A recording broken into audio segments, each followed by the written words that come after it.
Hi, I'm Troy Messina, and I'm the host of How Stuff Works. Today I'm going to be talking about how a compact disc works. So let's get started. There are lots of components to the CD player, and we'll talk more about those in just a little bit. A CD is made up of 4 layers: a polycarbonate plastic layer, an aluminum layer, an acrylic layer, and a label, which totals about 1.2 millimeters in thickness. The aluminum layer, which is the layer that gets read, is only 125 nanometers thick. If we convert that into millimeters, we can see that it's 0.000125 millimeters. Holy moly, that's small! For comparison, a human hair is only about 100 microns thick. Common household dust is about 50 microns in diameter, and a fingerprint that gets left on a surface is only about 15 microns thick. In fact, the human eye can only resolve about 10 microns.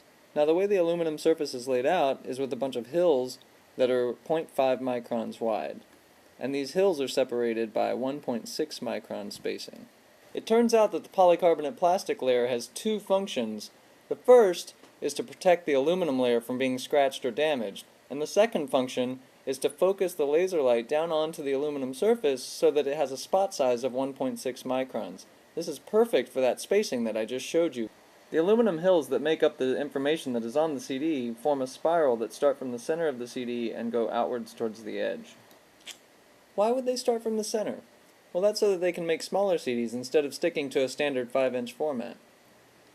Because the aluminum track is so small, if you pulled it out, it would make a 3.5-mile long track. So let's put it all together and see how it works. As the disc turns in the player, a tracking motor moves the laser along the spiral information track.